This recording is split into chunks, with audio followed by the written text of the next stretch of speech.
Friends, पिछली video में हमने 2 सम का लॉजिक समझा था और उसका कोड किया था। तो अब हम स्टार्ट करेंगे अपना 3 सम का लॉजिक समझना। तो 3 सम क्या है? 3 सम में भी हमको एक एरे, एक वेक्टर ही दे रखा होगा जिसमें क्या होगा, हमारे काफ़ी सारे नंबर्स होंगे। अब उन नंबर्स में फॉर सपोज एक एरे है आपकी 9 6 7 3 एंड पहले हम क्वेश्चन पढ़ लेते हैं। मेरे ख्याल से जो मैंने पहले किया था काफ़ी, तो इनका जो सम, एक सेकेंड, हाँ, तो इसमें बहुत सारे नंबर्स होंगे, इसमें नेगेटिव इंटीजर्स भी हो सकते हैं। तो हमें ऐसे 3 नंबर्स इनमें से लेने हैं जिनका सम 0 के इक्वल हो रहा हो, जिनका सम 0 के इक्वल हो रहा हो, और उनको हमें एक वेक्टर, एक 2D एरे, जैसे हम कहते हैं 2D एरे, उसमें को रिटर्न कराना है। मतलब बहुत सारे पॉसिबल कॉम्बिनेशन होंगे ना। जैसे मान लो यहाँ पे 0 हो गया, 9 हो गया, -3 हो गया, -6 हो गया, ठीक है। तो 0 1 2 3 4, तो 0 3 4 हमें एक वेक्टर 2D एरे बनानी है जिसमें हो 0 3 4। और एक कौन सा केस बनेगा? एक होगा ये वाला 0 1 2 और 5 6, 2 5 6 हो जाएगा, क्योंकि इसका सम और इन तीनों का सम, 2 का सम, इसका सम इक्वल हो जाएगा 0 के। तो आई होप प्रॉब्लम आपको समझ आ गई होगी। एक बार आप लीड कोड पे पढ़ भी लेना कि प्रॉब्लम क्या है। हमें एक एरे दे रखी है, उसमें ये सेम 2 सम की तरह ही है। हमें वही करना है, सारे नंबर्स को पकड़ना है। 2 सम में तो हम ब्रूट फोर्स से करते थे, सारे नंबरों का सेट एक अपना कर देते थे, नेस्टेड लूप लगा के, और चेक करते थे हर एक नंबर पे कि आई और जे पॉइंटर हर एक पोजीशन पे लेके जाते थे हम आई जे को, और उनका सम चेक करते थे। अगर वो टारगेट के इक्वल होता था तो हम उसको रिटर्न कर देते थे। पर 3 सम में यहाँ पे 3 इंडेक्स हैं, तो यहाँ पे लूप कितने लगेंगे? अगर हम ब्रूट फोर्स से करेंगे यहाँ पे 3 लूप लग जाएंगे। मतलब ये एफ डिनोट कर रहा है 4 को, 4 आई चलेगा 0 से n तक, फिर जे भी चलेगा 0 से n तक, और फिर हमारा के भी चलेगा 0 से लेके n तक।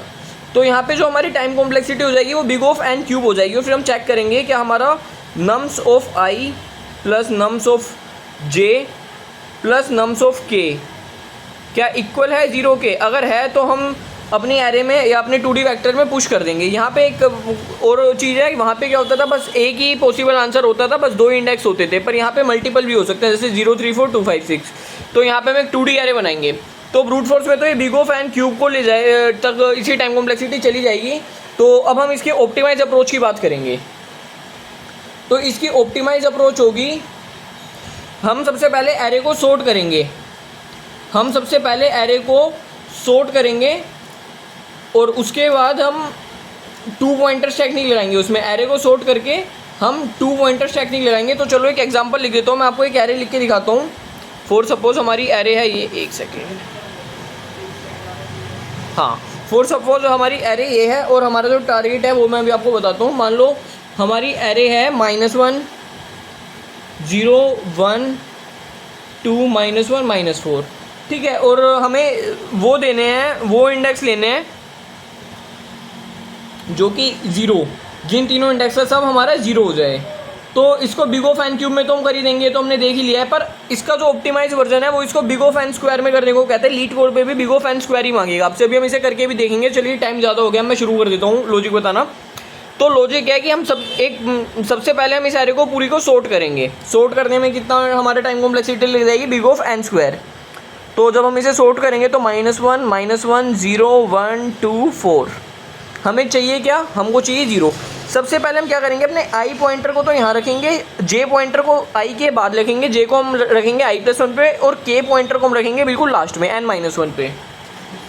k को हम कहाँ रखेंगे? n-1 पे। अब एक चीज़ बताता हूँ हमको। फॉर सपोज एक सॉर्टेड एरे है, जैसे 1 2 3 4 5 6 7, एक एरे है जो कि सॉर्टेड है। अब मान लो हमें टारगेट चाहिए, कोई भी नंबर चाहिए x, ठीक है। अब हम क्या करेंगे, यहाँ पे अपना i पॉइंटर को यहाँ रखेंगे, j पॉइंटर को यहाँ रखेंगे। मान लो x में हमारी वैल्यू है, एक बार 10 ले लेते हैं, एक बार 3 ले लेते हैं, ठीक है। 10 तो हाँ 10 ले लेते हैं, एक बार 3 ले लेते हैं। अब हम क्या करेंगे, i हमने यहाँ रखा, j हमने यहाँ रखा, हम इन दोनों का सम करेंगे और हम चेक करेंगे कि इन दोनों का जो सम है वो टारगेट के इक्वल है, टारगेट से छोटा है, टारगेट से बड़ा है। अगर टारगेट के इक्वल आ जाता है तब तो हमारे यही इंडेक्स है जो हमारा सॉल्यूशन है।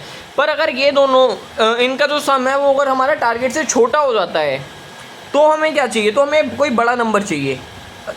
फॉर सपोज अगर हमें हमारा टारगेट था 10 और हमारा सम आ रहा है 8, तो हमारा जो सम आया है वो टारगेट से छोटा है। हमें इसे बड़ा करने के लिए क्या चाहिए होगा, हम चाहेंगे कि इसमें जो नंबर सम हो रहे हैं वो बड़े बड़े नंबर्स हों।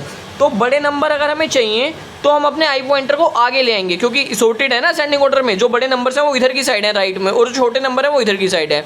तो हम क्या करेंगे, हमारे 7 यहाँ पे टारगेट 10 है, हम क्या करेंगे, हम इनका सम देखेंगे, चेक करेंगे, सम करेंगे और चेक करेंगे अपने टारगेट से। अगर छोटा है तो हम आई को आगे लेके जाएंगे 2 पे। अभी दोबारा चेक होगा 7 + 2 9, अब भी नहीं हो पा रहा है, तो हम आई को और आगे लेके जाएंगे 7 और 3 10। तो ऐसे हम, ये इसका लॉजिक है।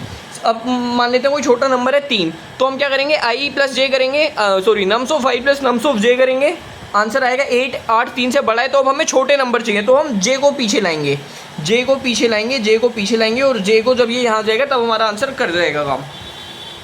तो ये इसकी ऑप्टिमाइज अप्रोच है। तो चलो देखते हैं अब इसको और कैसे करेंगे। तो हम क्या करेंगे, अपने आई पॉइंटर को, तो अब हम सबसे पहले लूप चलाएंगे आई को 0 से लेके n-2 तक। n-2 तक क्यों चलाएंगे, n तक क्यों नहीं चलाएंगे, क्योंकि याद करो 2 पॉइंटर्स तो हमारे यहाँ रहेंगे। तो लास्ट केस में जे हमारा यहाँ होगा, के यहाँ होगा, हम आई को बस यहीं तक लाना चाहेंगे, आई को हम ज़्यादा आगे नहीं करेंगे, क्योंकि 2 पॉइंटर्स हमारे बाद में चलेंगे जे और के। तो आई को हम चलाएंगे 0 से लेके n-2 तक, n को हम फाइंड कर ही लेंगे अपना। अब हम चेक करेंगे, क्या चेक करेंगे कि सबसे पहले तो हमारा आई जो है 0 से बड़ा हो, एंड जो हमारा नम्स ऑफ आई है वो बराबर है नम्स ऑफ i-1 के। अगर ऐसा हो गया तो कंटिन्यू। क्या आप सोच सकते हो मैंने क्यों किया, कि अगर i 0 से बड़ा है और नम्स ऑफ आई अगर इक्वल हो जाता है नम्स ऑफ i-1 के, तो हमने कंटिन्यू क्यों किया। तो ये वो केस है जब डुप्लीकेट एलिमेंट हमें मिल रहे हैं। ये कौन सा केस है, जब हमें डुप्लीकेट एलिमेंट मिल रहे हैं, क्योंकि एरे तो हमने सॉर्ट कर दिया, याद करो। अगर एरे सॉर्ट हो चुकी है तो बहुत बार ऐसा होगा, जैसे यहाँ देखो -1 सेम है, तो हम आई को एक बार फालतू बेकार में आगे ले आएंगे, क्योंकि अब डुप्लीकेट एलिमेंट है, हमें इसका क्या यूज़ करना। अगर आई 0 से बड़ा होता है जैसे कि यहाँ पे, और अगर नम्स ऑफ i-1 ऐसे आएगा, नम्स ऑफ i-1, और जो अभी आई की वैल्यू है वो पिछली वाली के इक्वल है, तो ये डुप्लीकेट एलिमेंट है। तो हम क्या करेंगे, कंटिन्यू करेंगे, कुछ नहीं, मतलब आई को एक बार आगे ले आएंगे, ठीक है। अब हम अपने जे और के को पॉइंटर्स को इनिशियलाइज करेंगे।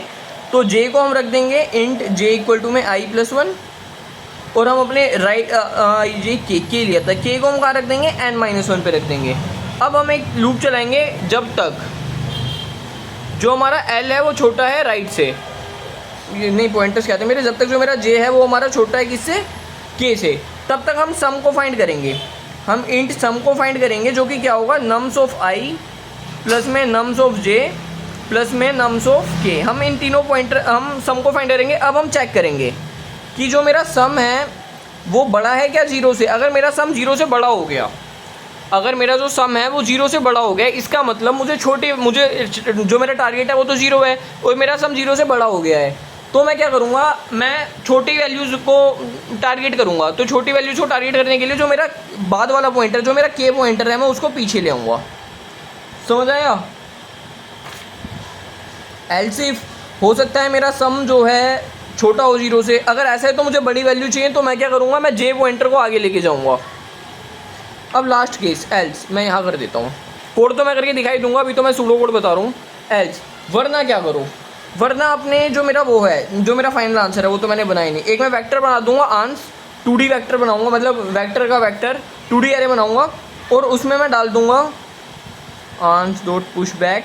ये हमारे मेथड है जो C++ हमें देती है, क्या क्या, norms of I, norms of J और नम्स ऑफ के, ठीक है। अब मान लो यहाँ भी हो सकता है कि बहुत सारे डुप्लीकेट एलिमेंट्स आ रहे हों, इसके बाद भी डुप्लीकेट एलिमेंट आ रहे हों, तो उसके लिए हम क्या करेंगे, जब तक मेरा जे छोटा हो के से और जो अगला एलिमेंट है वो सेम हो, मतलब नम्स ऑफ जो मेरा जे है वो इक्वल हो नम्स ऑफ j+1 के, तब तक जे को आगे लेके जाओ। सेम चीज़ हम राइट में के वाले के लिए करेंगे, जब तक जे छोटा हो के से।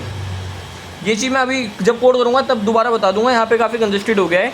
अगर नम्स ऑफ जे बराबर है नम्स ऑफ j-1 के, तो जे को भी पीछे ले जाएंगे, सॉरी के को, यहाँ पे के आएगा तो के को भी हम पीछे ले आएंगे। तो चलो अब इसका भी कोड करते हैं।